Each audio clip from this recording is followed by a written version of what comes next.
Welcome back to the White Gray Black Weekly Manga Podcast. My name is Bruce, the producer of the White Gray Black YouTube channel, and with me again this week is Gautam. Hello, hello. In case you're wondering what this podcast is, this is a podcast where we talk about all the latest releases in Japanese manga. Since you're here, you are a part of this crazy little manga book club, so thank you for being here. This week, we are going to talk about Ranger Reject, which has gone very Chris Nolan on us, Chainsaw Man, which has done almost nothing but have amazing art this week, and we're going to talk, no spoiler talk about Dungeon Meshi, because we got the anime trailer released for that, so I think we should give it a visit. Let's call it minor spoiler talks. You won't spoil anything big that will ruin your experience. There you go, minor spoiler talk for that.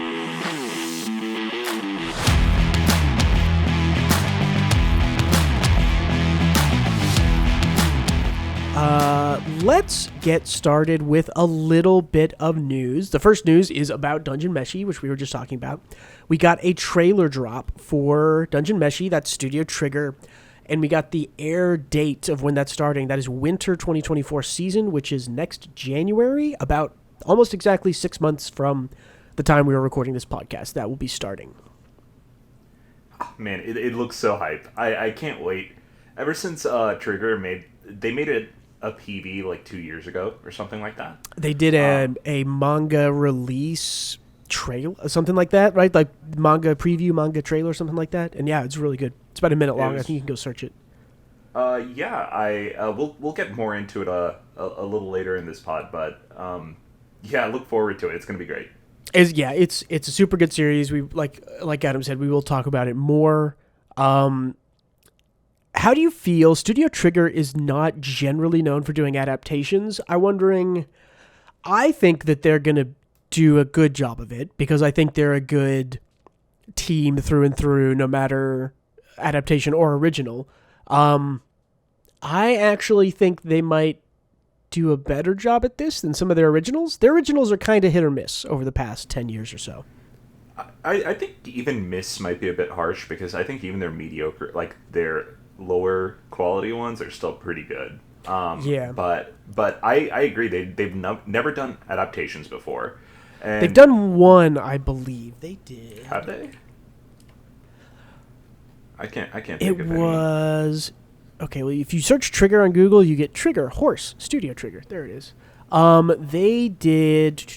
I mean, Gridman is kind of an adaptation, although it's original. True. I forgot Gridman existed. Is when supernatural battles become commonplace. That is an adaptation they did. That was very early. Oh, yeah, that's an LN, right? Yeah. Yes, based on a light novel. During Gainax times? No, that was 2014, so that's after Kill la Kill, so almost 10 years ago now. Kill la Kill is 10 years old. How does that feel, everybody? Pretty that's crazy. Trigger still feels like a new studio to me.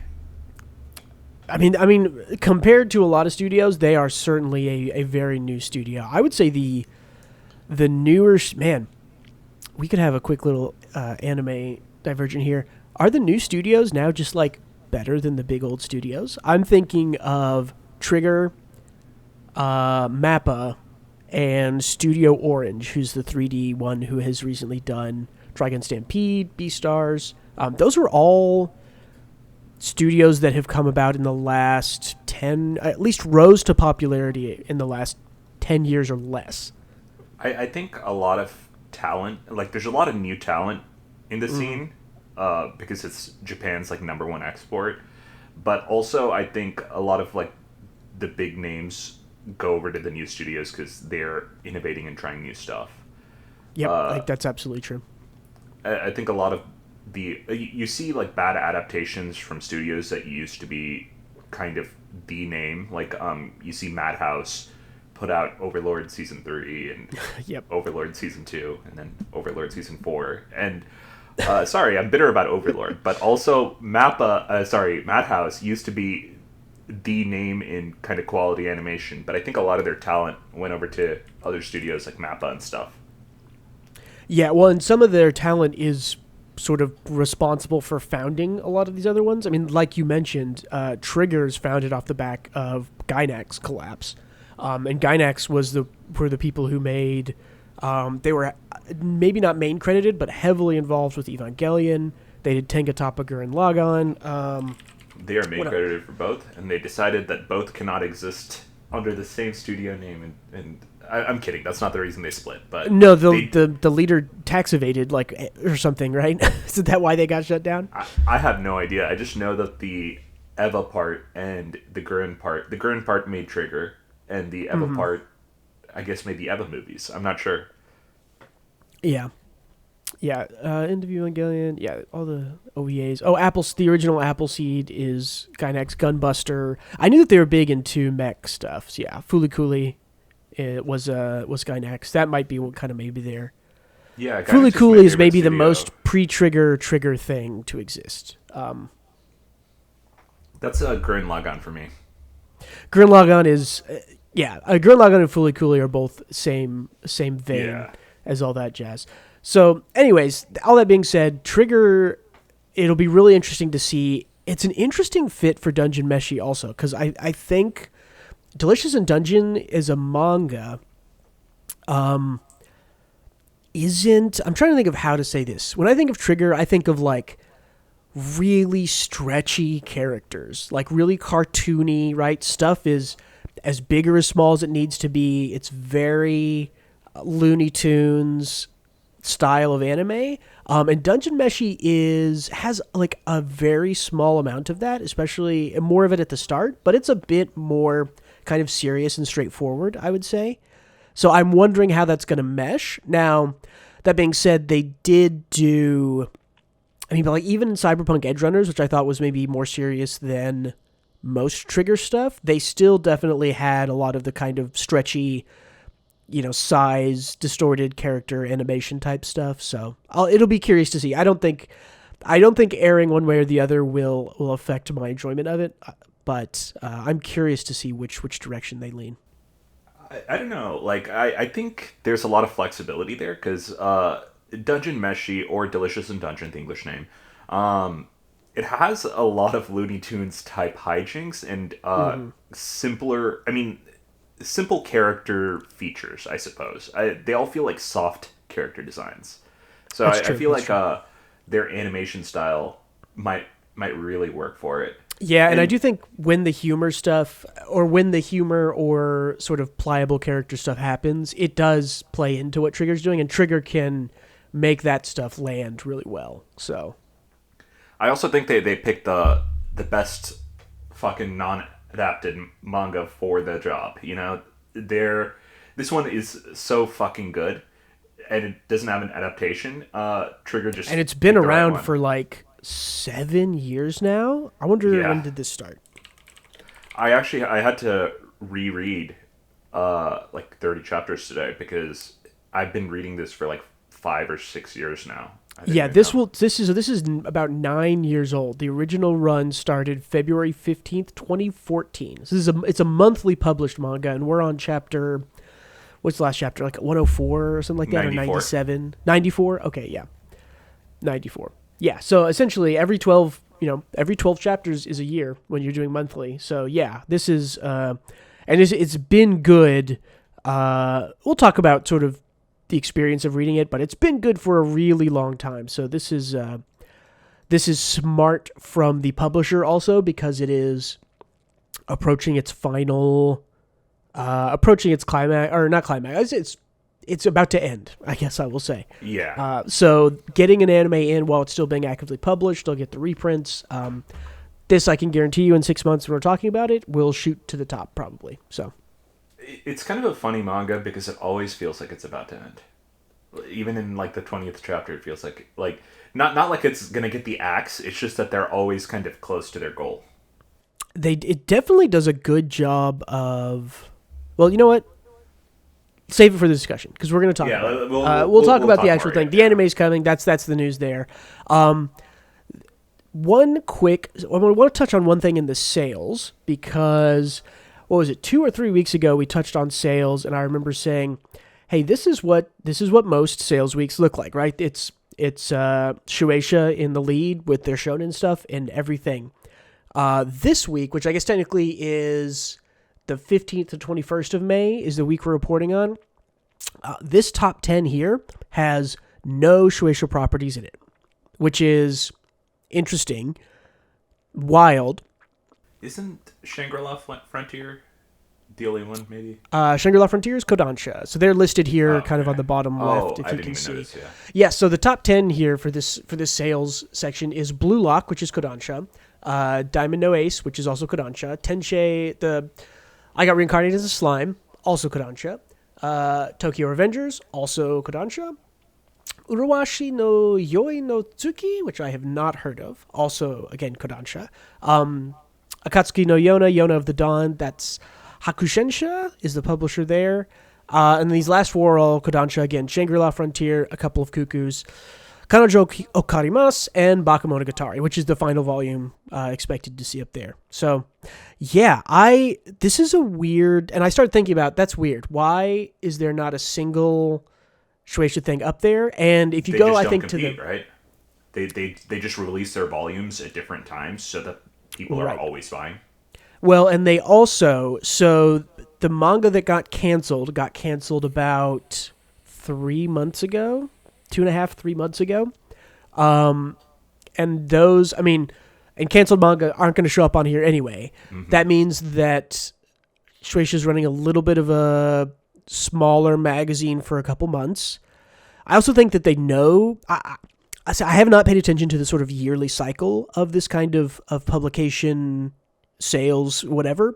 I bet that whenever WSJ, Shueisha, whenever they do big cancellations and then start new series, I wonder if there's a dip like this every 6 months, right? Because this makes sense with we've gotten 4 or 5 new things starting, which don't have new volumes released to possibly go into the top 10. It also just might be one of those things where it's just lined up where they didn't release a new volume of, no One Piece, no Sakamoto Days, no My Hero, no Jujutsu Kaisen. Right? If none of those come out in a week, then what are they? I mean, there's a lot of them. They have a chance to hit that top 10, but if none of those come out, then yeah, I guess they miss. So it could very well be a thing where they have agreed that there is a space for all products to exist. So they don't actively try to release, like, if you look at these Kodansha publications, a lot of them are like on sale for 5 days. They've been on sale for 5 days, so they all dropped around the same time. I would assume that they have like a handshake agreement somewhere that maybe Jump releases on this month, and or Shueisha properties release on this month, and Kodansha properties release on this month. Yeah, I mean, like maybe not. This could be Kodansha taking advantage of. Could be Kodansha taking advantage of. I mean, maybe launching the K-Manga app, although that's kind of a USA Canada thing only, so I don't think Japanese volumes would play into that. It's interesting because if you go to, I don't have the picture here, but if you go to 11 through 20 of the top 20, it's, I believe, 9 volumes of Oshinoko and then 1 like Kodansha thing. So, and Oshinoko is Shueisha. So it might just be that they are using all of their sort of publication distributors to push Oshinoko, and they aren't releasing new volumes while they're printing more of those. I don't know. Who knows? Tons of things this could be. I'd love to ask somebody who works over there a question of, where are you? What happened? Yeah, hit us up. Yeah. Speaking of Western meets Eastern, Michael B. Jordan got to meet Yusuke Murata about a day or two ago. So this is a picture of them together. So Michael B. Jordan you might know from, he's the bad guy in Black Panther. He's a part of the sort of Creed sequel reboot stuff. A huge movie star. Was he in Fantastic Four? No. Yes. Yeah. Was he the fire guy? Wasn't he? No, nobody watched that movie, so let's just act like he was. I think he was Johnny Storm. I also think he was, but now for some reason I'm doubting myself, but I'm pretty sure that he was. Yes, Fantastic Four, Johnny. Yeah, the 2015 one, which was the really bad one, right? Yeah. I think this is the only like medium where we would explain who Michael B. Jordan is, and not the guy standing next to him, because everyone listening to this probably knows who Yusuke Murata is. And yeah, I mean, you might not know his face. Really, most manga don't don't show their face all that often, but apparently Yusuke Murata's like 6'1", 6'2". Someone was saying. I was gonna say, dude is freaking tall. Because I think Michael B. Jordan's 5'10", and Yusuke Murata there is a good inch or two taller than him. So he dressed up well. Yeah, he also looks a little bit like Saitama with the bald, which is he a does. fun look. That is funny. Yeah. He knows though. Yeah, and it's cool because mangaka don't get. I mean, as much as they are kind of rock stars in their own little segment, they don't get to be. They aren't really rock stars, right? Like for instance, they aren't known for their face at all, right? And they're really known only in their sort of their own art vertical, right? Because I'm thinking of something like, if you're like a huge person in fashion, like you might get invited to the Oscars. People are going to be wearing you at, the Grammys or the Tonys or something like that. There's a lot of crossover with all of the performance arts, certainly, like music, acting, all that stuff. Tons of actors get into music. Tons of musicians become actors. Do you feel like this is more of a Western thing? Because everyone knows what Oda looks like as a blurry 480p image. That's like not even a good picture of him, right? That's a photo everyone uses of Oda. That's true. I mean, Oda's one of the few ones who is more publicly well known, and there's not that many pictures out. You can go right now and search for Oda's picture on Google, and you'll get a couple, but you'll get a lot of the little fish that he draws as the self-insert. It's weird, though, because even this definitely could be an East-West split or a Japan, Western culture split, but even... I think it is, right? Because we all know what George R. R. Martin looks like. We all know Yeah. I was going to say exactly, right? Like, authors in the West... their picture appears on almost every book they publish, right? We don't. Maybe it's not fair to call them rock stars necessarily, but we are presenting even people who are just writing, fantasy books or whatever, as a sort of cult of personality. Here's a picture of the author, so you know what they look like. They often do meets and signs. The mangaka don't do that. I mean, not necessarily that I would have heard about it over here, but I've never heard of a mangaka like, published a new volume. I'm going to go and sit down for a day and sign the new volumes and give them out. When an author does that, I don't think they have the for time every book they publish. I think that's probably the big part of it is they don't really have time. They are literally just there to create art. But yeah, it's just really interesting too. I don't know. I mean, I do know that there's idol culture and stuff like that in Japan that is similar or potentially worse than the sort of idol rock star culture over here for movie stars, TV stars, etc. But it's just really interesting to say, like, it is this is maybe the second time I've seen Yusuke Murata, and the only reason is because I did a video about him, and I had to go find a picture of him and cut his face out and put it onto Saitama's face for part of my video. So yeah, if I hadn't done that, would not know what he looks like. I'm trying to think. I could maybe on one hand tell you how many authors I know what they like physically look like. I know what Murata looks like. I know what Oda looks like. I know what Miura looks like. Miura, you see a lot, from Berserk. But that's like maybe it. But yeah, just anyway, very interesting to see. Interesting to see someone who's, I mean, arguably one of like. I would say Michael B. Jordan is an A-list movie star. Like this is not a B-list movie star or some some guy who's on some TV. Very much A-lister, yeah. Yeah, Michael B. Jordan is an A-lister who's starred in a lot of movies as the lead, has made millions of dollars, and apparently he, in the past, I think he I'm trying to remember. Someone pulled a tweet from Michael B. Jordan from like 2013 that was like. He tweeted at Manga Stream, which is like an elite, well, quote unquote, like a fan translation site of like where is the Naruto translation? Like wasn't up on the same day. Rest in peace. It's been a while since I've heard that name, Manga Stream. Yeah, I see it pop up sometimes when I'm reading stuff still, if that's where the rips come from. But yeah, they were the go-to. They were. I mean, I even remember I caught the tail end of them. I think a couple of years ago, but. Only a couple more quick news pieces. New One Piece live-action key visual coming out on May 31st in about 5 days here from the date of recording. How are you feeling about this? Yeah. I have nothing. I don't see it being successful. I just don't see it. But I think they worked really hard, and I hope it is successful, despite what I think will happen. I am so hopeful and so outwardly positive about it, and inwardly I am kind of on the same page as you, where I just can't. Some of the things I just can't imagine them working. I will follow One Piece live action news, and they'll announce like someone is cast, and they'll have them compared, next to the anime or the manga character, and I'll be like, "That's perfect. That looks wonderful. I could not have asked for a better casting."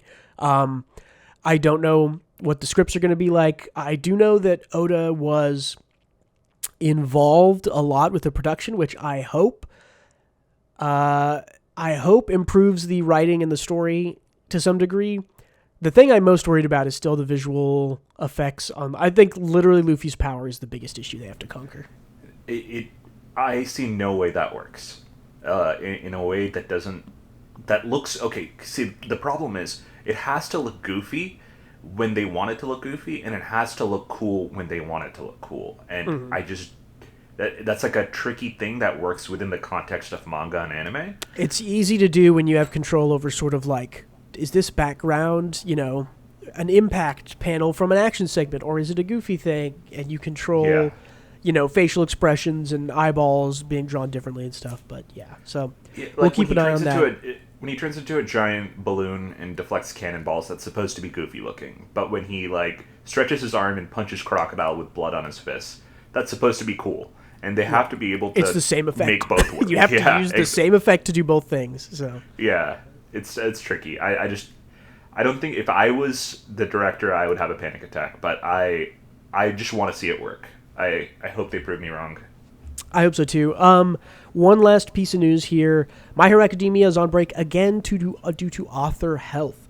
This is like the third or fourth time this year. The dude has been burnt out for a while. Hori, he wants to get through. You can tell from the writing of the last year, at least, that he wants to get this over with. That being said, and the art he's putting down when he does release a chapter has been really good, so understandable that he's putting his heart and soul into it, but hopefully I feel bad for Horikoshi more than anything else. I very much do too. He suffering from success. Yeah. Kind of guy. It's very difficult, I think, to sustain quality when you are, being pulled into probably anime production meetings and all these other things and making a movie every single year, which they did for like 6 years.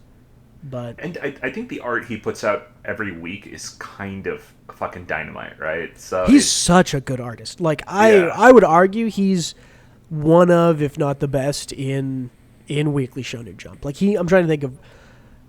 He might just flat out be the best all-around artist in Weekly Shonen Jump. I can't. I legit might think he is. You could put action, the action paneling, the Sakamoto Days authors probably a little bit better. But I can't think. I think I'd agree that Horikoshi is probably the best. Just all around, right? He can kind of do everything. Of course, the biggest issue. And we're not being suddenly positive just because he's sick. The biggest issue with Hero Academia has always been it's all style, no substance. The writing is always has been. It has so many issues, but I think credit where credit is due. He is an amazing artist. We've talked in the past, but I would still love Hori for after he's done with My Hero to pair up with a writer and do something where he is not responsible for a complete package, but for just the artistic end. And I think maybe if only there was a writer in Weekly Shonen Jump who's amazing at writing and not great at art. I wonder if there was someone like that somewhere. God, Togashi, just accept help, man. I was like, who's he talking about? And it's like, oh yes, I have been into manga for 6 years now, and I have seen the publication of 4 chapters of Hunter x Hunter. Yeah, and they're all novels, right? They're just or empty panels or pages and pages of dialogue. Yeah. Cool. Well, that's it for the news. Let's get into talking about stuff. Let's start with the absolute twist majeure, the piece de resistance. Man, one of my favorite things this week, Ranger. Let's talk about Ranger Reject. Yeah, let's talk about it. It's been great. It's been freaking so entertaining. These past few chapters have really. It feels. This is the way manga really gets you, is when you're reading a thing and I don't know, this could be the end of the story. This could be the start of the final chapter, or we could be a third of the way through. and I don't know, but I'm like so invested now. I'm unsure as well because it's like technically things cannot go back to the status quo. It's impossible at this point in the manga for things to go back to the status quo. I'll do a short recap to where we are. Basically, there was this arc with the Invaders' Rights Association where they're like, oh, everyone deserves equal treatment. Let's be nice to the invaders. And it turns out they were turning normal people into just monsters. And their executives got little boosties that turned them into like hybrid invader human beings. The Rangers, and specifically hybrid executive invader human. Yeah, so they're like super powered invaders. And the Rangers are infiltrating. Rangers also are shithead murderer narcissists, so there are no actual good guys at all in this fight. Yes, literally no one is a good guy here. Like yeah, D is the best of them. Because somehow. D is against everyone and no one is a good guy, he is technically the good guy. I mean, he's also the main character, but literally the only reason we are rooting for him is because everyone else is worse. Like, yeah, and note the best person in this fight is using someone who's dying as kind of a launching pad to get over some lava or whatever this is. Yep. He's also a scumbag shithead. He's such a good main character. You could have an argument for Foot Soldier D being like one of the best shonen main characters being published right now. Like Who's better? He carried this series when it was at its weakest. Like even at the point where it was like early on when we weren't that enthused about where the series was going. We were like, at least every scene with D is just fun as fuck. Yeah. Okay. So. Yeah. Here's something that I wanted to bring up. So because we've gotten kind of a bunch of these twist reveals, we'll talk about the kind of big one in a page or two. Do you think if you went back and read, there's an arc that Gautam and I agree was kind of like a real down point that lasted maybe only like 10 or 12, 14 chapters, something like that. Maybe 2 volumes, a volume or two. We like to call it it's just the garage arc because all they did was fight in a garage. All they did is fight in a parking garage like 6 times over the span of like 15 chapters. It was kind of lame. I think on reread, that's going to be better. Do you agree? Because I think now that we know where some of these characters are going, we know more about, because the girl who we'll talk about in a little bit, she shows up at one point in that arc and does some stuff, and it's kind of confusing. Like, what is she there? What is she doing? That's going to tie into things a little bit better. The executive being there, Blue being there, and Blue knows what this twist we'll talk about coming up is. Okay, that's a good point about Blue. The thing is, I kind of remember all of her scenes. So I don't think they weren't that many of them. So I don't think it would be that. I think that was just a weak arc, personally. I kind of agree, but I'm might curious. Be stuff there, right? Yeah. At some point, maybe not soon, but at some point, I am going to go back and reread Ranger Reject. Mm-hmm. It's just, I mean, in the same way that Chainsaw Man kind of finished, and I went back and reread all of it straight through, and I won't say it improved it, but it was equally enjoyable the second time through, knowing where things were going, knowing how it kind of worked. Knowing like Makima's intentions, yeah. Exactly, and I think knowing those things, I'm squarely, so this is something that I differ from, I think, the vast majority of people on.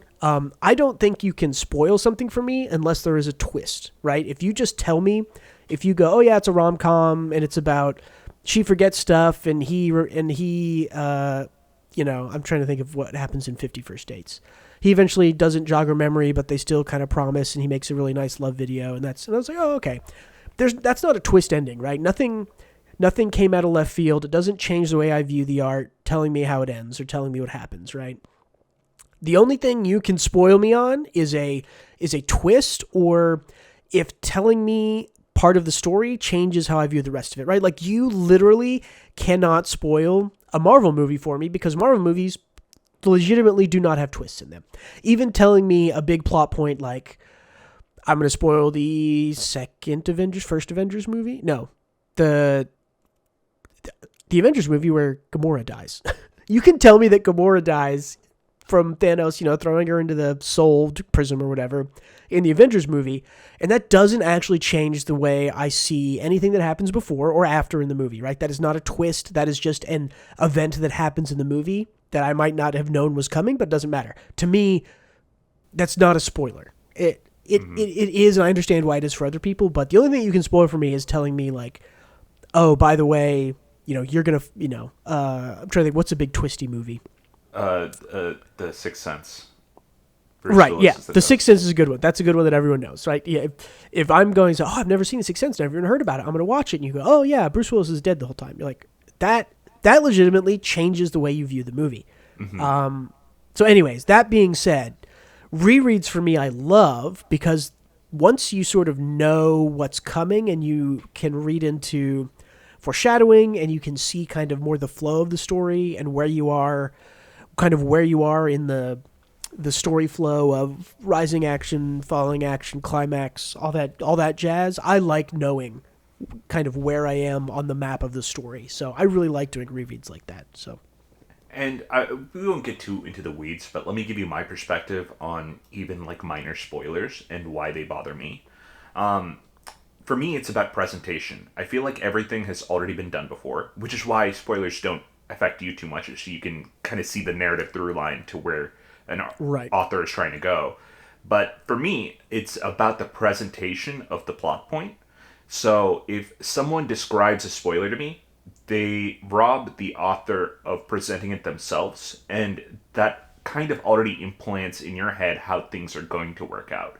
So sometimes what the author doesn't meet your expectations of what you had in your head of how they're going to deliver that plot point. And I think it's important to kind of just experience their presentation of it like at the moment without going in with preconceived notions. Mm-hmm. There is definitely, yeah, I don't know if I explained that in a coherent way, but that's how I feel about it. There is definitely, even I agree with what I said about spoilers, that going into a movie and knowing nothing about it, even if it's not a twist-filled thing, but especially if it does have those kinds of plot points, that is often, if not always, the best way to consume something. Right. Having preconceived notions around any form of art before you consume it is often a setup for for failure. Yeah, exactly. You go in with a little bit of bias in how things will play out, and when it fails to meet your expectations in that regard, I feel like it fosters a little bit of disappointment sometimes, unless it's like an amazingly presented thing. But anyway, either way, more onto Ranger. Either way, yes. So let's talk about the next. Let's talk about the twist that. So this is Yellow Ranger that D is confronting, and he gives us a series of like 1, 2, 3, like two or three big twists in a row. He just kind of lays it out there. Yeah, effectively, the TLDR of what he reveals to D is that he created the Rangers. Him personally created not the Rangers, the Invaders. And he also created the divine tools to kill the Invaders. So he manufactured a threat to humanity, and the Rangers all exist to fight that threat to question mark profit, right? Right. And this is something that we have talked about, and I know a lot of people in the fandom, in the comment sections and Twitter have talked about most people guessed, I think, that there was some kind of agreement between the Rangers and the Invaders of like, well, they're at some kind of equal war for some reason, right? It's mutually beneficial to both. I don't know necessarily there were that many predictions of the Rangers created all of the Invaders, including the executives, or for what reason. But, I mean, this is a cool twist, and it makes sense. And it's going to make more sense, I think, the more information we get, which I think we're going to get more in the coming chapters. So, I also very much love this panel. I don't know what you thought about it, but I love his, like, shit-eating grin, but also in kind of Predator see-through mode. I like how, what is his author's name again? The artist's name? Negi. Negi? How do I? Yeah. I absolutely adore the Predator mode, transparency art that he drew here. It's really cool. But effectively, that is what everything that was revealed. And one final twist. Well, that is not everything that was revealed. I was going to say yes. There's one last one. Yeah. Is that the divine tools can no longer be made, and they are made. They can only be used initially by chosen ones. Now there are no more chosen ones left, and it is implied that the divine tools are made using human sacrifice or human life of these quote-unquote chosen ones. Well, and I read that a little bit differently. I don't know if we have full confirmation. I read it more like the powers belonged to the humans, and what Yellow did was take that power that belonged to a human and turn it into a divine tool.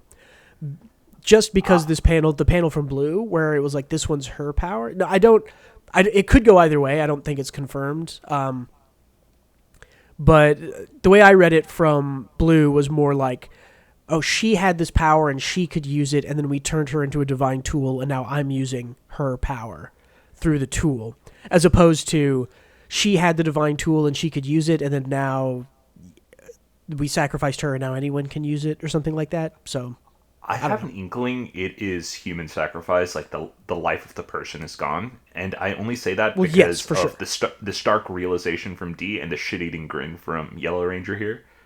But I was more talking that I think if we're looking at like a timeline, originally it would have been, okay, there's 5 humans with these superpowers, and what Yellow does is creates the invaders, or like creates a threat maybe to threaten them, gets those 5 people to be potentially the original Rangers, and then systematically sort of kills them and converts them into the divine tools, which can now be used by the more current Rangers. That's my theory. I completely agree with that theory. I think that's exactly what's going on and what went down. I think you're totally right. Also, in the next page, I think I was about to say, there's actually one more twist. There's actually 4 things. Is that they've all been used up except for one, which is the crazy chick. I still don't remember her name. But, I also still can't remember her name. But this to me is like this is the Ouroboros like full circle, like connecting into itself, because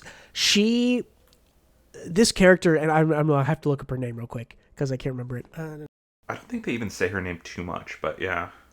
Yeah, they do. I just can't. Well, it very much explains why she is threatened by no one. Right? Or is she in?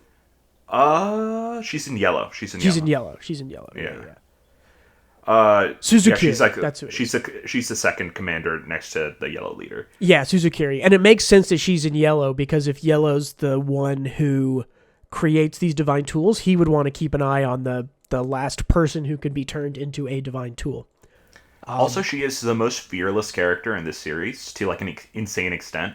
Like, she talked shit to Red right after Red murdered a dude for insubordination. Mm-hmm. And people pointed this out a couple of months ago in those chapters where she was like literally just walking into the Rangers' room like as a junior officer, like not someone on the same level as the Rangers at all, and just like talking shit to them, like kind of threatening them, kind of like egging them on. And people are like, who does she think she is? Why aren't they like going ham on her? It makes sense. She's an asset, right? So she can get away with a lot of stuff without seeing any consequences. So that's awesome.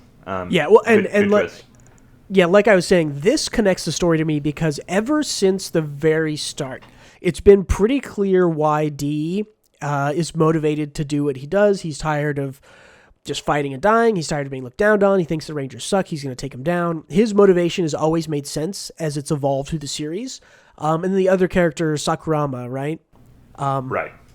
His motivation has always made sense. We've learned more. It's clear he's just he's a nice guy. He wants to help his sister, who's Pink Ranger, right? They both got attacked by an executive, right? His motivations always made complete sense to me. Her motivations were always shrouded in mystery. I think she kind of was always more of a chaotic energy, but this reveal of her being the last, powered human who could be turned into a divine tool, literally just links all of the things she's done together. It explains all of her past actions, which has seemed chaotic, into I understand all of it now. It makes complete sense. This is This is It's like great. seriously good storytelling, mystery reveal stuff here. And I think one other fun plot, well, not even a plot point, just a character point, is that D, the undercover ranger who is actually a foot soldier, is actually the simplest character in this series. Sakurama is like a paladin to an insane extent, where he's actually just a crazy person. Like, he's willing to lose an arm for a distraction. Like, he's nuts. Everyone is either crazy or shitty, or like they have convoluted 3D mind game plans, and D is just here doing his best. I love that. D is like we were talking about. D is definitely one of the best main characters in, for me, storytelling. I love the angle of just like a simpleton who thinks these people are shitty and does not letting any kind of morals he does not possess stand in his way, but at the same time also is developing some morals along the way.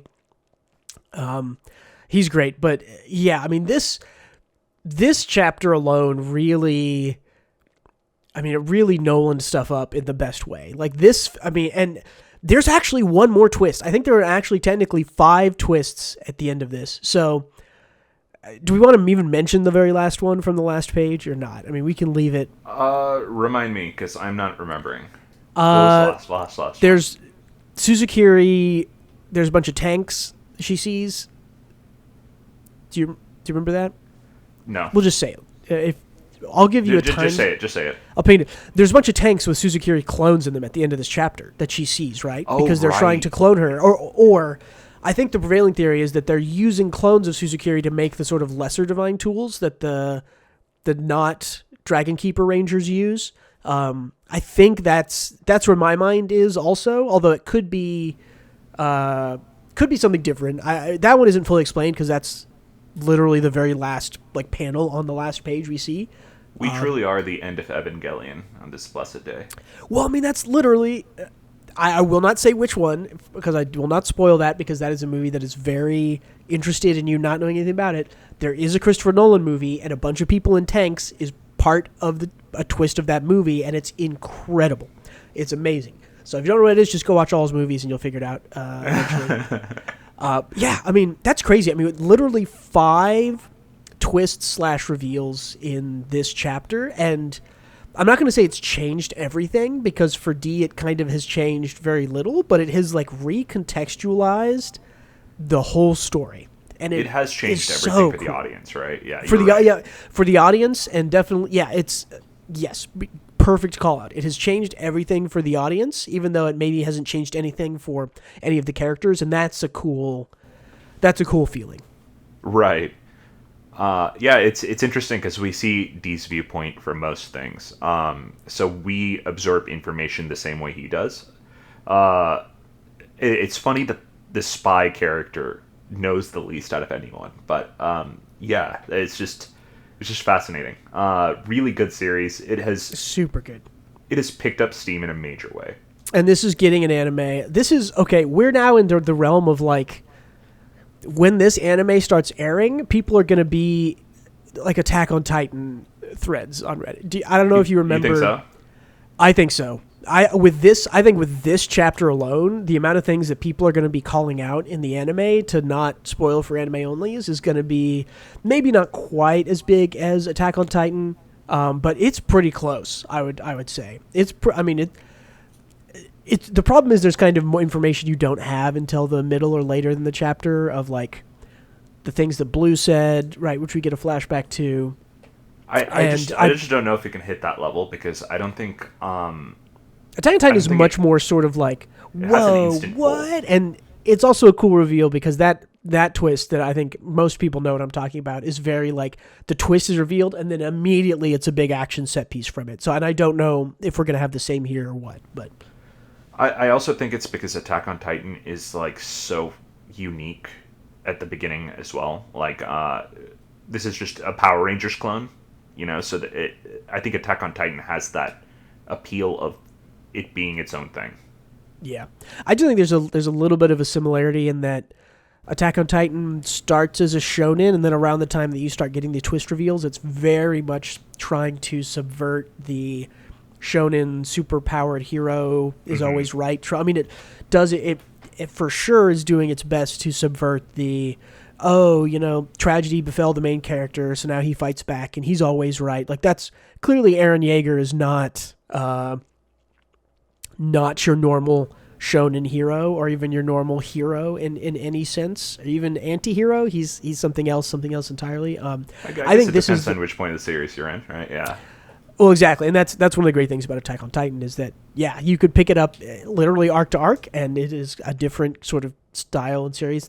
You're right, it is just Power Rangers, but it is also very much trying to subvert the idea that, the Power Rangers are always good, and these, Sentai things, usually the only time you see the Rangers being anything but good and wholesome is like, one of them got controlled by a space alien and he's being a jerk for an episode, right? Like, pretty much the rest of the time, Power Rangers are like all good, always good. So this is why this is a cool breakdown of, the Power Rangers, the Super Sentai, stuff like that. I agree. I just mean I don't think it'll be like a global phenomenon like Attack on Titan was, because I think that is such a unique premise. I think that's true. I think the bad superhero kind of trend is trending right now, which I think aids Ranger Reject in being popular. However, yeah, we'll see. And this has an anime announced, and I want to say maybe it's also next January. That's planned for. I don't. Because we got a preview for it, maybe sooner than that even. So, anyways, anything else in Ranger Reject? Anything else? Nope. Cool. Nope. We covered it. Let's move on. This next conversation will be shorter, though I did want to hit on it because Tatsuki Fujimoto's Chainsaw Man this week was short and sweet and awesome. To the point. Yes. Often we talk about 2-page. We'll often just call them spreads. What a spread is just when they use both pages for a single image or connect them through panels. A 2-page spread, a spread page. There are 6 spreads in these 22 pages of Chainsaw Man this week, which essentially means that 12 of the 22 pages, the majority of them, are just big art displays, right? Like this is page 1 we're seeing here. Man, and it's just cool. This is one of those things that I can't wait to just see GIFs on Twitter animated, because I didn't actually go and watch Chainsaw Man anime, or much of it. I watched a couple episodes, but because reading it, I'd read it recently, and reading it is my preferred way of consumption. But yeah, I mean, we get the chainsaw bike, I think, a couple of chapters ago, and it's just the chainsaw bike tearing up the city, and this is actually the stuff that I think Fujimoto is great at, which is taking a sort of taking a movie trope and putting his own little Chainsaw Man flair on it. I made an entire video on the White Gray Black channel that you can go and watch about Tatsuki Fujimoto's influence from cinema, and this is like another shining example. I could slot into that video so easy, like, oh yeah, the main character and his rescued damsel in distress escaping on a motorcycle in a chase, and it's like, and that is what happens this chapter, but there's more, but it's got a Chainsaw Man twist on it, right? And it does a bunch of the stuff that's very kind of stylized. He's driving on the wall and cutting stuff up. He's casually dropping rubble over like citizens. Like, yes, it's and I'm really sure. Funny. Yeah, and I don't remember if the next page has people getting hit by rubble or whatever, but I mean, it's just sort of like, it's just great to just have Fujimoto again wearing his influences on his sleeve from movie influences of like, oh yeah, the main character driving a motorcycle, cool, and it's like, oh, driving a motorcycle on a wall, that's a thing that happens kind of pretty often in movies. I would say that happens in like Mission Impossible 2 and a couple others, but it's like, yeah, but if it was a chainsaw thing, it would just tear it up. And then I also just love, I think I just put these 2 more pages in here, but the what is it, is it the Falling Devil? Right? Yep. Yeah, Falling Devil is just like, eat this. I love that her response is just eat this, and it like drops a building on them. I like that if you look at the building, it's not like a building they cut in half, it's a building they uprooted. from Yeah. somewhere. And you can see the like earthquake preventive where it has to go like super deep to be earthquake proof or whatever in Japan. So you can see a bunch of that in there. It's super interesting. And hand drawn buildings too. It looks like some of these might be or scanned, but who knows? But anyways, I just like have to praise Fujimoto for putting out and he does this. I remember on my reread, or maybe it was when I was reading first part of Chainsaw Man as it came out. Sometimes you would wait a week or 2 weeks for a chapter. You would get it, and it's like 14 or 15 pages, or it's action packed, and it's literally over. This chapter took me maybe 2 minutes to read, like maybe less than that even, because it's just all art and action. But on rereads, chapters like this are so cool.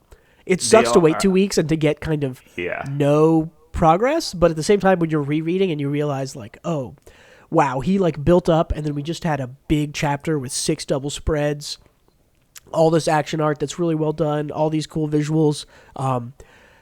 It's great that he's serving the story better than just the weekly, like, I need to put out something that everyone wants to read and is still hooked into. It's like, nope, he can just do whatever he wants because he's got one of the most popular things out there. So true. And you're right, it took me like a minute to consume this, but I also went back and tried to spot like tiny details, so it was just fun rereading it. Yeah. Also, I understand why the falling devil is so scary. After falling on my driveway and breaking my nose, I'm afraid of falling now too. So yes, I get it.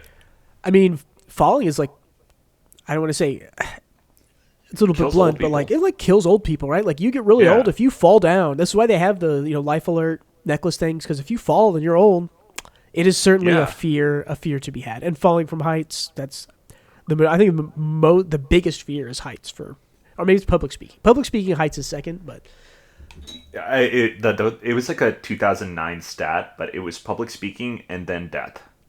Yep. Which is just hilarious. Yeah, heights is up there pretty high too. Cool. Anything else on Chainsaw Man here? Like I said, a short little segment, but I've been sick this week, so I didn't want to do something I needed to think about too much. But Chainsaw Man was great, it was worth talking about too. So no, nothing else. Fun chapter. Looking forward to the next one. Cool. Let's talk a little bit more then about Ryoko Kui's Delicious in Dungeon Meshi. Again, we're going to do no spoilers for this because the most recent chapter, which I think was 2 or 3 weeks ago, we're in the sort of falling action resolution of that story. My guess is it finishes out by the end of the year or maybe early next year. So we're not going to talk about that because it's hard to talk about. It's easier to talk about a climax than it is to talk about falling action, because then you have to spoil everything that came before, which is a lot of setup in this case. But let's just talk about it in general, about things we like about it, why this is a good series. Yeah, and also another reason for no spoilers is people are probably seeing the PV and just getting into it, so exactly. Yep. It's better to wait like a few months, I guess, so this will be more of a conversation about why you should go and read this before the anime comes out, I guess would be the big pitch here. Yeah. Well, first of all, I think we've briefly mentioned this multiple times, and I've always said it is magical. Like the series, it just does it. It just gets it done. It does it right. It has the it factor of, it does everything well. The pacing, the characters, the jokes, everything. But it has the mysterious factor that I can't put my finger on that just makes it special. What would you say? What do you like about Delicious in Dungeon? I agree that it has that X factor. I think the X factor, there's only some pieces of art that can really create an atmosphere. And I think that not only does Dungeon Meshi have a cool, interesting, unique atmosphere, I think it might be the best at communicating that and executing and sort of playing with the atmosphere. We've often said sort of the initial setup is this, is that it's a Dungeons and Dragons campaign and the DM is like, knows more about cooking than anything else. And so they kind of have worked that in. And that's kind of how the series starts. And it pretty quickly moves into more of a more of a serious, less of a kind of cooking adjacent series. But yeah, something about the atmosphere inside the dungeon feels very different from the time spent outside the dungeon, and it's got that sort of mysterious, familiar, but also different, right?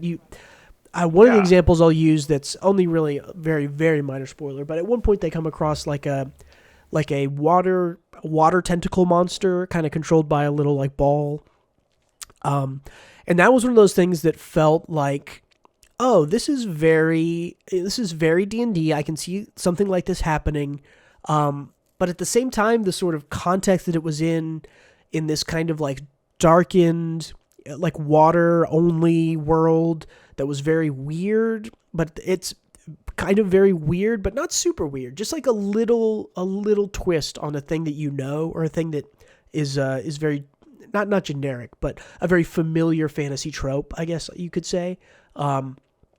It's got a lot of that. It's got a lot of this sort of like, oh, going inside a painting to, to experience life inside the painting. And Dungeon Meshi does that, but it's got a little bit more of a weird twist on it. And going inside the painting is, maybe that's a real world, and maybe interacting with real people in there, or maybe it's time travel, or maybe it's some other magic. It just has this little kind of flourish on its world building and its storytelling, and it's like I said, it just creates an atmosphere where you can tell that something is off and different and new and special, while at the same time feeling kind of very comfy and familiar. I completely agree. And just to add one thing onto that, I feel like it's very much a D&D party through and through, where they're all buds, they all get into shenanigans, and they all fail upwards without realizing they're failing upwards. A lot of that, yep. Yeah. Here is a tiny spoiler example of what I like about the series. So there is a moment where they all switch races with each other. So the human turns into a dwarf, the elf turns into a halfling, etc. The halfling turns into a human. They spend time exploring the downsides and the upsides, because initially they like being each other's races. They only see the halfling gets to be it. tall, gets to be 6.5 feet tall as a human and all that. They're all like, the human gets to be durable because he's a dwarf now. Mm-hmm. But then they see the downsides, and I thought while reading this, I'm like, I wonder what happens to their lifespans if they stay this way. And the great part is the author has thought about that as well, before even I had, and brings it up in a few pages. Like, well, you do know, elf character, that as a halfling, you only live till 50. Give it 30 more years, and you're going to be on your deathbed. And that freaked her out. Small moments like that where the author cares more about fantasy and fantasy situations than you, the audience, do, and brings it up in a natural way. I don't know. Yeah. It's great. And that's again one of those things where you go, oh yeah, I'm body switching. I'm familiar with that. Every race has different, stat lines or sizes. Haha, body swapping is fun. But then, yeah, exactly like you said, she throws that little twist, that little flourish on the end of oh yeah, but we all live a different amount of time, and you're like, oh yeah, and that's important, and that's a real thing people worry about. I don't know. It is really hard to pick just one thing that makes Dungeon Meshi so good or so special or so different, but something about it just does feel super different and special while also being very familiar. Can I attempt to pinpoint what makes it special? Because I think I have it. I think we should spend the rest of the time talking about it, trying to pick out what makes it so special. Well, I think it's just because it does everything we want out of a good narrative: interpersonal character stuff, great jokes that don't miss, good pacing, good plot, good art. It does all of that, all at the same time, while making it seem seamless. So if it makes a joke, it doesn't undercut a serious moment. If it does a serious moment, it transitions into character stuff or comedy or it just transitions into the next thing so fluidly that no moment from the series ever undercuts another moment. And I think that's such a tricky balance that this author has mastered. I was going to say, that's a very tricky thing to balance. To bring up something that most people are familiar with, you'll see a lot of complaints about this in the Marvel movies, where they'll have a very serious moment that has somebody, we'll always have a character in the back come in and be like, "Ew, why are you being so weird? Joke, glib, haha." And it's like that sucks in storytelling. If you're a storyteller, there is a way to do that strikes more on sort of melancholia than it does just have somebody say something glib to break the tone. I think I definitely agree with you. I think even more so than her transitions from kind of one to the other, it's that she's just really good at all of them. So it is so hard to find a series where the action is good and the visual design is good and the page layouts are good and the characters are really good and the story is really good and the plot and the twists are really good and the comedy is good. Did I already say that? I don't know. It's just the only other author I can think who like really pulls off all of these things. Let me guess what you're gonna say. You're gonna say, Full Metal Alchemist. Yeah, Arakawa. Yeah, from Arakawa. Full Metal Alchemist. Yeah. Yeah, is one of the only other authors I can think who can do all of this at the same time. I would say maybe One is another author who does this pretty well, but One also isn't a great artist. So I think that Ryoko Kui doing all of that while also, I mean, look how gorgeous this cover is, right? Like this is volume it's 6. amazing. It's so good.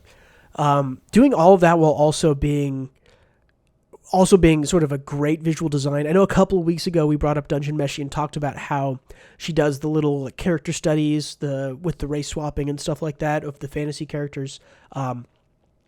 It's just one of those things that I think it is so hard to find a single creator, a mangaka who is good at just all facets of manga, right? Of the artistic and the storytelling and the writing and like we were talking about, the jokes and the visuals and the design and the panels and all of that. It is so hard to be good at all of those. And I think that Ryoko Kui is one of the very few mangaka who is one of those authors. And I think that's why Dungeon Meshi is so special, because I think this will probably end up going down up top with me. I mean, I think this will probably finish maybe top 10 series manga of all time that I've ever read. It's just too good.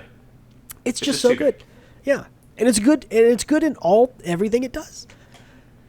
And I think for people who like great character stuff, this is full of it. It explores interpersonal dynamics, character motivations, their role within the party. It does everything. So yeah, we're praising it a lot, and I think it deserves that praise. So I do think we can't really talk spoilers here, but go read it and judge for yourselves. Come back with an opinion. I want to hear what you all think. And I would say pay extra attention to the very start of chapter 1. And then also, if you are not digging the sort of cooking part of it, please note that about 12 or 15 chapters in, the cooking part takes a big backseat to just much more of a great, more focused story. The cooking part of it, I think, is the kind of strange attractor, which I've talked about, the little elevator pitch of, it's a D&D party, but they have to learn to make omelets with basilisk eggs instead of normal eggs, and some people think it's gross, or blah, blah, blah. Like, that's kind of like the strange attractor, like, that sounds fun and funny, I'll give that a read. And I enjoyed those early chapters, but I think it's around chapter 14 where stuff, it just kind of, it does less of the, we're going to cook something weird, and a lot more of like, there's a story going on, and then you'll get a page or two of like, and we had to cook something weird while this really good story and really good character stuff went on in the background. And I want to add one thing that I think is kind of cool about this, and I think you might agree with me here, Bruce, is that I think the series does moving the goalposts very well, because very much so they are... I don't know. I have no idea. Maybe Are you talking about the way that the it story literally expands kind of beyond what you think it is? Does what I said mean something else? Moving the goalpost is more about like, I plan to do this, and then you don't do it, and you go, oh no, I've only planned to do less, and I did less. Oh, I meant like once they hit their goal, they find out that the goalpost is elsewhere. I guess it could be maybe moving. Maybe in the cultural zeitgeist that term means something else now. But yeah, anyway, I think you understand what I mean. I do understand. The story, yes, they set out to do something in chapter 1, and when they complete it, there's more going on that they have to tackle afterwards. And then they get their next thing, and they will learn there's more going on that they have to tackle, which is just sort of an expanding... Usually it's frustrating, right? But it's not here. It's never frustrating. It's this very natural expanding of the story that it's also a very good way of telling a story in that you can start very small and very close to the characters who have a very personal reason for doing something, and then expand that larger into, well, this now involves the greater societies or the different races or the sort of area, continent as a whole, something like that. It's much better, in my opinion, to start small and get bigger, which is what Dungeon Meshi does, than it is to try to start big and focus in on little things. And it captures the spirit of D&D, which is a party of unlikely heroes saving the day. This is something that I wish I could hand to, like, Matt Mercer or Brendan Lee Mulligan or someone, right? These guys who run these huge live play D&D games, and be like, I don't know if you're even into manga or if you like it, but read 2 volumes of this and tell me you don't want to keep reading it, and tell me it isn't inspiring and perfect and wonderful story for anyone who's sort of a fan of D&D or likes that kind of custom high fantasy type stuff that's going on. My favorite D&D podcast is called Not Another D&D Podcast, and one of the people, Caldwell Tanner, he was in College Humor stuff, but he mentions that he reads Delicious in Dungeon. He loves it. So that's awesome. That's cool. That's neat to know. Yeah, I would love to know. I mean, Matt Mercer's the big one. He's a busy guy voicing Ganondorf and doing all this other stuff. And was that Critical. him? Okay. In Tears of the Kingdom, yeah, he voices. I was wondering why he sounded Ganondorf. familiar. Yeah. Okay. But yeah, I mean, I think those guys would love it. Is there any more? Yeah, this was the panel we were talking about with... This is... I just wanted to include this in here. This is Succubi trying to trick the party into, like, their wildest desires. And this is Marcial, the elf. The half-elf, yeah. Yeah, the half-elf. Her fantasy man. And everyone's just like, she has fucking awful taste. Awful taste. Look at this fucking elf. Can't even see its hands. It's just a puffy coat all the way through. I didn't even notice that, but yeah. And the Succubi, that stuff was fun. And also serious and scary at the same time. I just love that she does the woo. The woo. Yeah, I don't even know how to say it. That's woo. the whoo. The horny when someone woo. Yeah, when someone gorgeous walks in, you're like, whoo. Yeah. Yeah, just look at whoo. That iPad. I wonder what that kanji on the iPad says. I don't know. Man, I have to go look it up. It'd be funny to know that. But, yeah. Well, and maybe it's not a kanji because there's no kanji on the bigger face in the bottom left. I think they just edited it out. Maybe, I don't know. Or maybe it's possible. Maybe it's only in the little one as a joke or something. But cool. Yeah. That's a huge sell on. Go read Dungeon Meshi, or at the very least get hyped and excited for the anime in 6 months. It's gonna be good. I cannot imagine. They announced the voice actors list, and the only person I recognized was Senshi the dwarf had somebody. So Marcial's voice actress is an actress named Sayaka Senbongi. You need someone frantic for her. I'm trying to think. She was in. She was in Bocchi the Rock as Kikuri, which I did not watch, but a lot of people did. She plays Haru the rabbit in Beastars. Yes, that was the big one that I recognized. Yeah, she's Haru in Beastars. She's also the male lead Ko in Yofukashi no Uda, what is that, Sound of the Night or whatever it is. She's done a lot of stuff, as most voice actors have. The other guy who was really recognizable was Senshi's voice, Hiroshi Naka. Let me see. He has been in... There was something that I recognized in there that I was like, oh my gosh, yes. That's a great thing. Audio listeners, he plays every old man in anime. Oh, he's I'm looking Garp. at his character list. He's Garp. He's Garp in One Piece. So yeah. Okay. Which I think is a great... Garp and Senshi are similar kind of characters. If you scroll down, he plays every old man. There are a lot of old... I'm scrolling down looking at the little list, and it's just old dudes. Yeah. Anyway, So Dungeon Meshi, it's great. That's our big pitch sale on it. Gautam, any last thoughts you want to leave on Dungeon Meshi before we move on to close here? I think we gushed enough. It's fucking fantastic. Just It's so good. Go check it out. Absolutely, go read it. It does have an English publication. You can find it in Barnes and Nobles. Let's talk about one more little thing we've been doing. Can I do a quick shout out before we do our one more thing? I would like to say, and I don't know if you read this, Bruce, but I read Versus Chapter 6. Yes, yeah. I think since Chapter 1 and 2, this was the best chapter. But I also think the chapters before this were boring. Yeah, Versus is weird. Chapters 1 and 2 were really good, I would say. And then I would also say, well, I guess that would be 3, 4, 5. Were kind of like you're doing the same thing. You are repeating that there are a bunch of things and they are all dangerous. And what are we gonna do? And it was like a meeting. It was literally 3 meeting chapters in a row. There's another meeting in this chapter, by the way. Maybe 2 meetings if you want to think about it like that. It was like sitting through a company all hands meeting. You're just it was very much like, I'm not involved in this. There's 14 other people types here. It was very. It wasn't even necessarily bad because I guess I do kind of understand the world now, but it seemed kind of an amateurish way to go about it. It was definitely not the best way to go about it.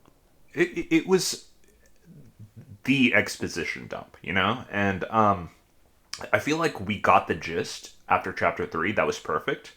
I see the necessity for that. But like you said, they repeated this, like, the exact same points in 4 and 5, and it was bizarre. Strangely not like one's writing. So that was just a bit strange to me. But with Chapter 6, I feel like it's coming back to form better. I do think I think when we talked about Versus earlier, we did mention that like maybe once all of this is over, it'll get back to being good. And I think that's what's happening. I think they've sort of laid the groundwork, and I think now it'll just be one doing. Again, there was like character stuff. The pretty guy and the main dude without an arm and the girl all kind of had interesting character motivation moment stuff in this one. So yeah, definitely going to keeping up with Versus. And what do you think, like the pretty boy character, right? Well, clearly he cares about our MC. I'm forgetting his name, but bear with me on that. Japanese names are very hard to remember for Western people. It's just I just don't remember. The story isn't memorable enough yet for me to log these in my memory. Well, and if they aren't saying their name every chapter 6 times, like someone like Denji's name, like everyone just said Denji a bunch in Chainsaw Man, so you know his name because they say his name a lot. If they don't say his name a lot, because there's other stuff going on, you don't know it. I agree. But either way, like the Reddit comments mentioned that the pretty boy hero's sword isn't like lighting up like our MC's is. So I'm assuming he either made a pact with the Demon King that he fought, ran away from the Demon King he fought, or I don't know, like cut a bargain or something. He did something that cowardly. would be my guess is he was a coward. That's how I read this whole chapter, was that he was very much lying when he said, oh yes, I went and fought mine and also lost, because it's like everybody else who lost against their demon thing died. Like almost everyone died except for like the MC dude. I think it's more likely he's just a coward than a pure traitor, but you never know. I kind of wish someone questioned him what happened to the rest of his crew, because they're not there, right? So right, yeah. I think it makes it plays more into what I've seen one right before, especially with people like Reagan and Mob Psycho. The blonde pretty boy, he feels more like a Reagan type character, right? Who's kind of like fake like and putting up a front, and is like maybe he's a good guy but was a coward at an important time, or is a coward sometimes but good underneath. He seems more like that kind of character than he does like, I'm a bad guy and I'm here to betray you all, which is not really one's type of writing. So I'd agree. Yeah. So either way, this is the first chapter of Versus since it started that sparked any kind of interest from me. So I'm looking forward to it again. This definitely introduced some much more interesting stuff, especially with the pretty boy. I think that was a pivotal good reveal here. So yeah, cool. So we'll keep our eye out on that. Absolutely. We good? We one more thinging now. We Gucci. Let's go. Spoilers, you first. What have you been doing? Okay, buddy. I actually wasn't that hyped up about Zelda. And you mentioned how awesome it was. Yeah, so I played it like a week late, and I'm like, I have nothing to do. I'll play this shit. Bear with me, people listening. I wasn't huge on Breath of the Wild. I liked old Zelda games. I liked the temples and all that. Tears of the Kingdom is fucking great. I don't know what to say. I'm hooked. Really good. You got my buy-in. You have everything I liked about old Zelda, and like the fuse system, fix the weapon breaking system. Any weapon can be good. Yep. Like it does very little wrong, and it is hard to. I think if you go into this game, it's hard not to have fun. For sure. There's a lot. Let me guess. When I was telling you about it, I think what really sold you on it was I told you that I think I literally have to drop, because I think Breath of the Wild is like one of the most immaculately designed games I've ever seen. Everything plays together. Every traversal option and weapon breaking and rain and all these things that people complain about, the game does not work if you just take them out or change them. That being said, this game is now even more perfect because they have added new mechanics and rebalanced the old mechanics and changed the way everything works, and it still all works together, to me, just as well as Breath of the Wild did, maybe even better, and it's even more complex and more depth, the depths, ha ha ha.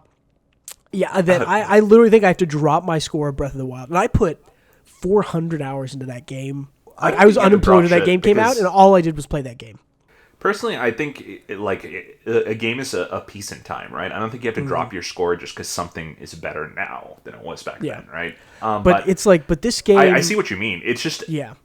Iteratively, it is so much better. It is. It's just better. And I think one is because I feel like the world doesn't feel as empty. There's so much to do. People talk to you and give you a million way more quests, which are good, even though they're fun small. Quests. Yeah, and they're fun and interesting and send you places that you maybe wouldn't have gone.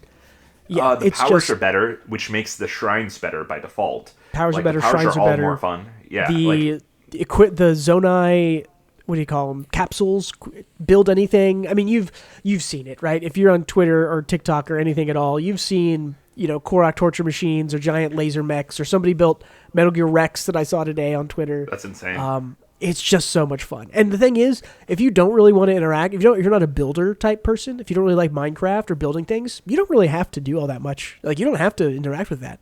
There are hours of the game where I'll play where I don't really build anything. I'm just running around, doing caves or climbing mountains or whatever.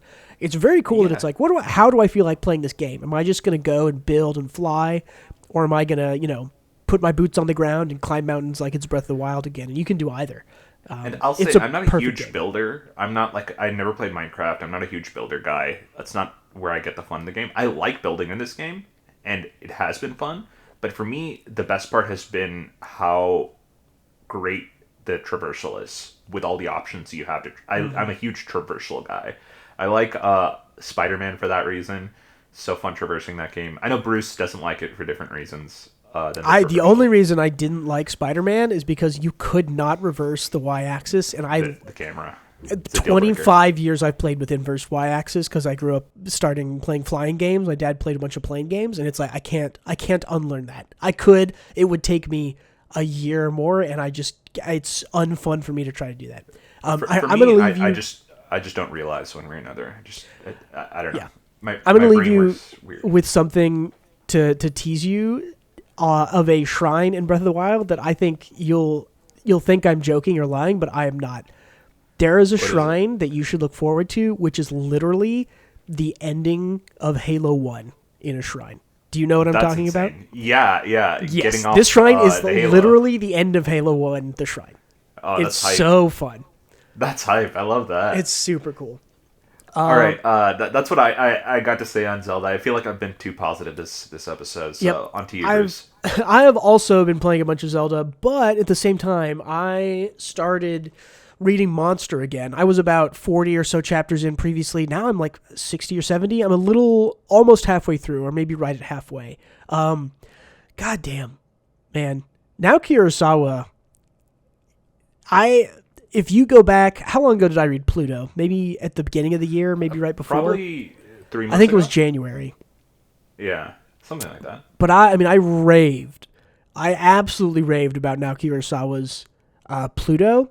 And I know people rave about Monster, and I was like, yeah, Pluto's probably a little bit better. He wrote it, 10 years after, 15 years after Monster.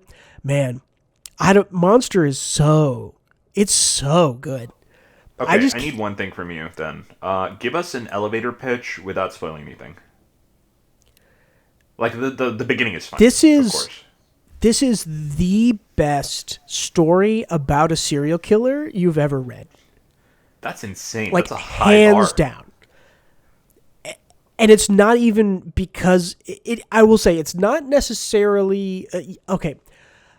For those of you who have read or seen it, I am towards the end, I would say, of the Munich arc, which is like a 30 chapter, almost maybe even 35, 40 chapter arc. That has a lot to do with like this rich guy and his son and Johann, who's the serial killer, blah, blah, blah guy. You kind of we're slowly getting more and more revealed about Johann. I know people think he's like one of the best quote unquote serial killers of all time. I'm not there yet. I can definitely see, I think we're going to get there. I can see it on the horizon. The story is really good because of all the like other minor people. And I think I mentioned this in Pluto also. Urasawa can just do this thing where he'll write one chapter that's just like about this new person that he introduces to you at the beginning of the chapter. They go on their little journey and they end, and it ties back in with either they're involved with Tenma, the doctor, or they're involved with Johann or something. And somehow those like individual chapters are like these like perfectly sculpted 20 to 25 page stories that are like immaculate, and he'll just drop them in the middle of the story. Like you'll be reading and it'll be Tenma investigating and the police investigating and the secret, I can't remember what they're called. It's not the German secret police, is like the KBI or something, or BKI, BKB, something like that. Anyway, that's another really interesting character.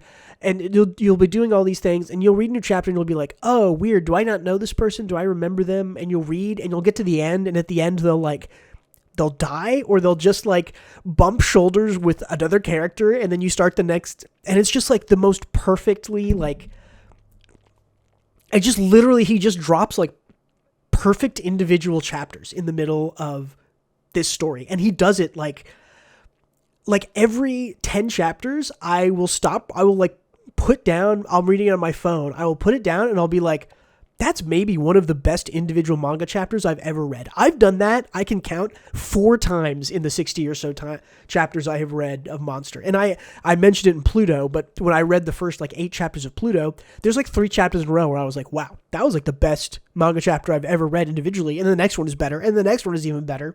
Something about Urasawa is he can just like, I don't know, he can just put together these chapters that are just like so... It's just like for me at least, and maybe not for everyone, but it's just the most like perfect storytelling. And it's like perfectly presented in this perfectly small 25-page chapter. And it starts and it ends, and it has an arc, and it has all the little points, and the way he sets a scene is amazing. And I love the way he draws his characters as very sort of, not ugly always, but oftentimes very kind of like ugly and, like thick-necked and big-nosed, human, and right? Very human, yeah. It's very like, oh, that looks like a real dude. That doesn't look like an anime dude, right? Like, or it does look like a little bit like an anime manga character, but also it's like I can translate that into a real person in my mind way easier than looking at, I don't know, like Naruto characters or something, right?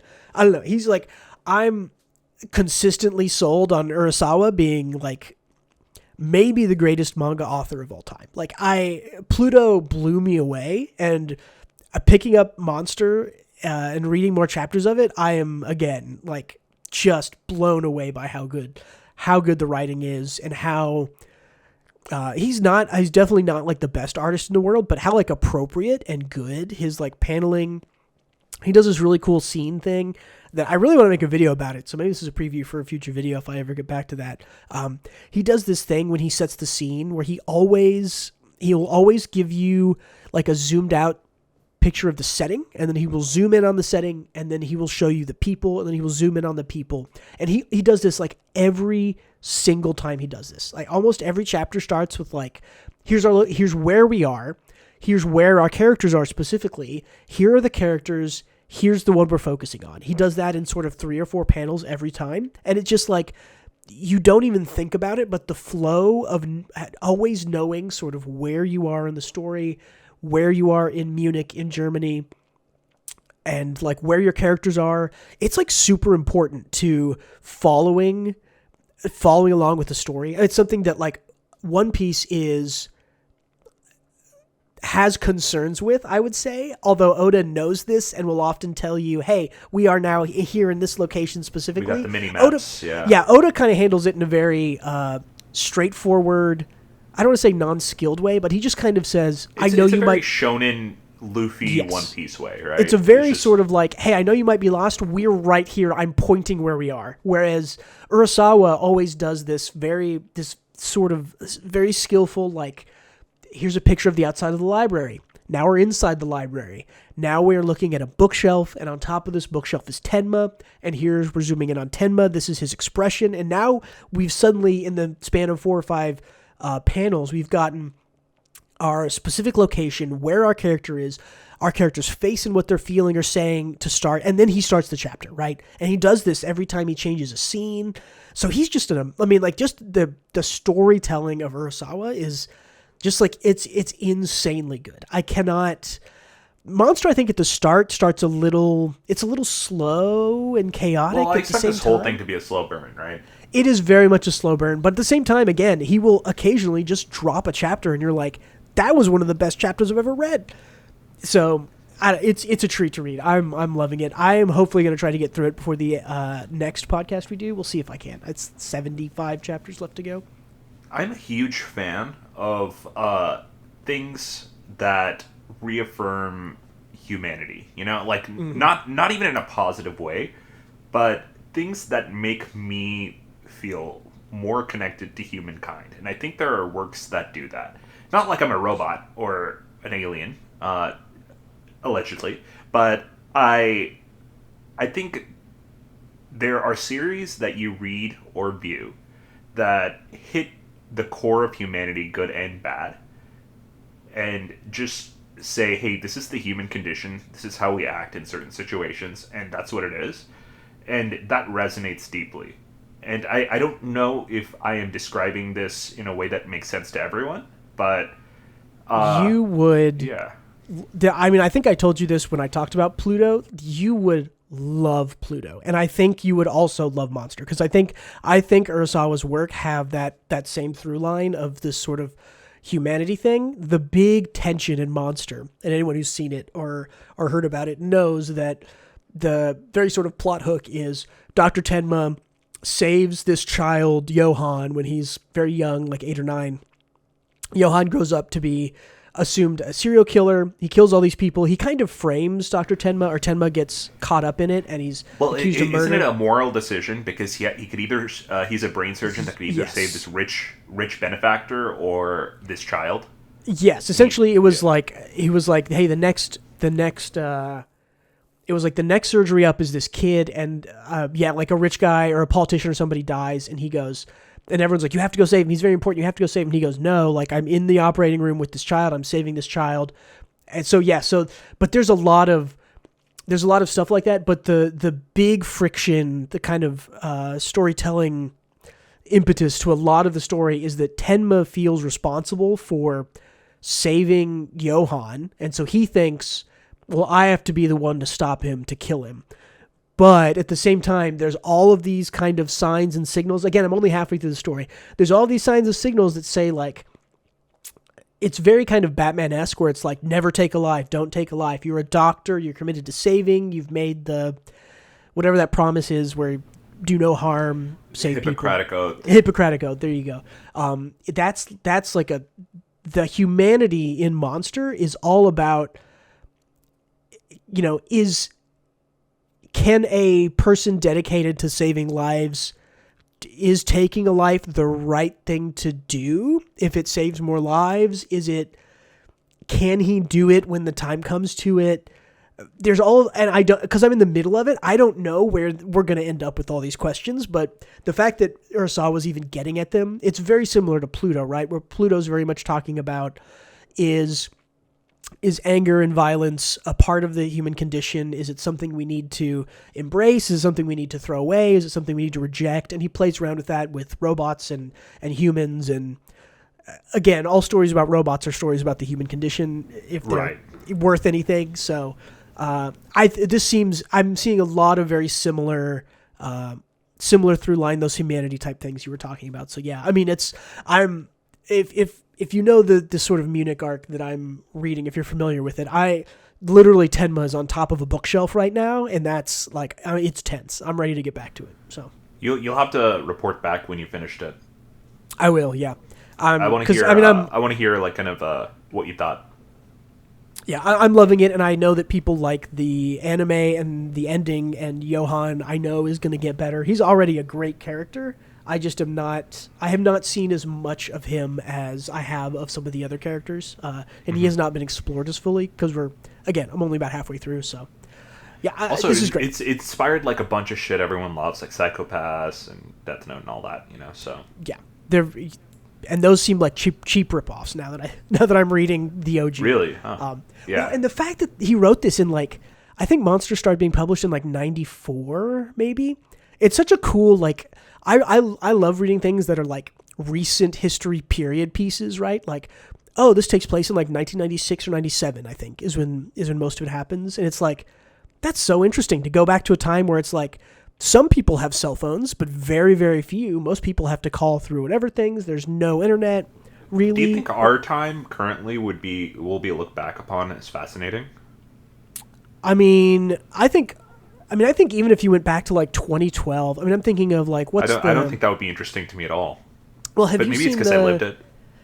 Yeah, well, have you seen the movie that's about the housing crisis? What's that movie called? Yeah, The Big Short? Big Short, yeah. Like that. I think The Big Short's super interesting, and it takes place through a time that I lived through. It takes place in 2008, right? 2007. That's a good point. It was a subject matter in a world I wasn't aware of or involved in, right? So that makes sense, yeah. And it's kind of similar with Monster. Monster is Germany, mid-90s, maybe even early 2000s, but I find that super interesting as a setting. Also, yeah, I'm doing the same thing I did when we talked about Pluto, where I just said I could just gush about this for ages, and I could about Monster. It was fun listening to it. And everyone, I know people who've seen the anime. I think right? You know that this is a super good series, and I'm disappointed in myself for just not getting to it. But I'm also looking forward to.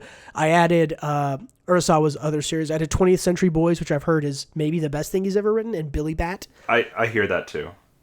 Yeah, so I'm going to get through those. Either way, eventually. We want to report back when you're done. Because I just want to hear a consensus here. Yeah. It'll probably be 2 full weeks before I get back to it, but sure. Or before I finish it, maybe. But I'm not, like I said, I am continually impressed, and I would say best individual manga chapters I've ever read. Urasawa probably has 3 of the top 5 spots for me right now. Damn. There's a chapter about two guys early on in Monster. There's chapter 7 or 8 of Pluto is on there. There's a chapter in the middle of Pluto that I thought was just the greatest thing ever. There's another chapter, a couple chapters ago in Monster that was just that's maybe the single greatest manga chapter I've ever read. So crazy what he can do with just a couple of pages. Yeah, good writers do that, man. Absolutely. Cool. Anything else we want to talk about this week? Or shout out to The Big Short. Go watch that. It's cool. The Big Short's a great movie. Yeah. Lots of other stuff. Or just go watch Monster. Now that I'm thinking about it, people love the anime. Go watch it. Yeah, go watch it. Cool. Thank you for listening or watching, everybody. Don't forget to check out the YouTube channels. If you're here on YouTube at the White WGB Weekly Manga Podcast, do not forget to check out White, Gray, Black. That's my more curated manga content. VODs for the podcast up on WGB Weekly Manga Podcast. You can also listen to those podcasts through most major purveyors. If you want to support us, the best thing you can do is just give us positive reinforcement on wherever you're consuming us. Give us a thumbs up. Give us a like. Write a review for us on Apple Podcast. Find us in the real world. Give us $5. Yeah, hunt us down for wherever we live, and just slap a 20 and say, that sounds great. Nice podcast, dude, bro. Wouldn't freak me out at all. I would be a little freaked out, but also, hey, $20 is $20. So Yeah, it's true. if you really want to help out, there is a Patreon, patreon.com/WGBmanga. There's a couple bonus episodes there if you're interested in that. Don't forget, you can give just $1 or $2, and it's super appreciated. Check me out on Twitter at WGBmanga. If you want to suggest something or something we should be, or provide feedback, give us a comment. And as always, thank you so much for being with us. See you later. Please come back next week, and don't forget to read more manga.